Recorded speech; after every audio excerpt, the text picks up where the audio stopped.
Hello friends, કેમ છો બધા? ઘડિયાળમાં વાગ્યા છે બપોરના 2 અને અમારા પાર્લરે કસ્ટમર પણ પહોંચી ગયા છે. એમને હતી હેર સ્પાની અપોઇન્ટમેન્ટ, તો એ લોકો હેર સ્પા કરવા માટે પાર્લરે પહોંચી ગયા છે અને અમે પણ હેર સ્પાની તૈયારી કરીએ છીએ. અમે ક્રીમ લીધું છે, કેરેટીનનું સ્મૂથનિંગ ક્રીમ લીધું છે અને એમાં અમે સિરમ એડ કરી અને અમારો સ્ટાફ વ્યવસ્થિત રીતે એને મિક્સ કરે છે. તો ઘણા બધા એવા સવાલો હોય છે કે હેર સ્પા કેવા વાળમાં થઈ શકે. તો હેર સ્પા ડ્રાય અને રૂખા સૂખા હેર હોય, ડ્રાય હેર હોય, રફ હોય, ડેમેજ હોય, એવા હેર ઉપર આપણે હેર સ્પા કરાવી શકીએ અને એનું રિઝલ્ટ પણ બહુ સરસ મળે છે. અને એમના રિઝલ્ટની વાત કરીએ તો એમના રિઝલ્ટમાં એમને હેર સ્મૂથ થાય છે, શાઇનવાળા થાય છે અને ડેમેજ હેર રિપેર થાય છે. તો સૌ પહેલાં અમે એમના હેરને સ્પ્રે કરીશું, વોટરથી સ્પ્રે કરીશું અને ક્રીમ અપ્લાય કરવાનું ચાલુ કરીશું. તો તમે જોઈ શકો છો, મેં એકદમ નાની એવી લટ લીધી છે અને એમની લટમાં અમે ક્રીમની મસાજ આપીશું, અપ્લાય કરીશું અને 10થી 12 વાર અમે એકની એક લટમાં મસાજ આપીશું.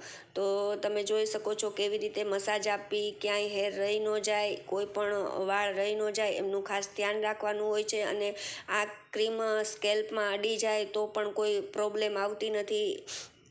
તો એમાં કાંઈ પણ બીવા જેવું છે નહીં. સ્પામાં એકદમ સહેલું છે અને સરળ છે. તો તમે જોઈ શકો છો અમારો સ્ટાફ અત્યારે મસાજ કરે છે અને નાની નાની લટું લેતા જાય છે અને 2 ભાગમાં અમે ડિવાઈડ કર્યું છે. મસાજ થઈ ગયા બાદ અમે એમને લઈ લીધા છે હવે બાથમાં. તો તમે જોઈ શકો છો એને હેરના બાથ આપીશું અને વરાળથી એનો હેર એકદમ સ્મૂથ થશે અને એના ક્રીમ જે છે એ વાળ એને અબ્ઝોર્બ કરશે અને એને વાળની અંદર આપણું ક્રીમ કામ કરે. એટલા માટે આપણે એમને બાથ આપીશું. તો તમે જોઈ શકો છો અમે મશીનની પોઝિશન લઈ અને એમને બાથ આપ્યું. 10થી 15 મિનિટ અમે એમને બાથ આપ્યું અને પછી અમે એમને હેરમાં મસાજ આપીશું. તો તમે જોઈ શકો છો અમારો સ્ટાફ હેરને મસાજ આપે છે, એમના પોઈન્ટને પ્રેશર આપી અને વ્યવસ્થિત રીતે એમને મસાજ આપે છે. તો મસાજ કર્યા બાદ અમે એમના હેરને વોશ માટે લઈ જઈશું. તો તમે જોઈ શકો છો હેર વોશ થઈ ગયા છે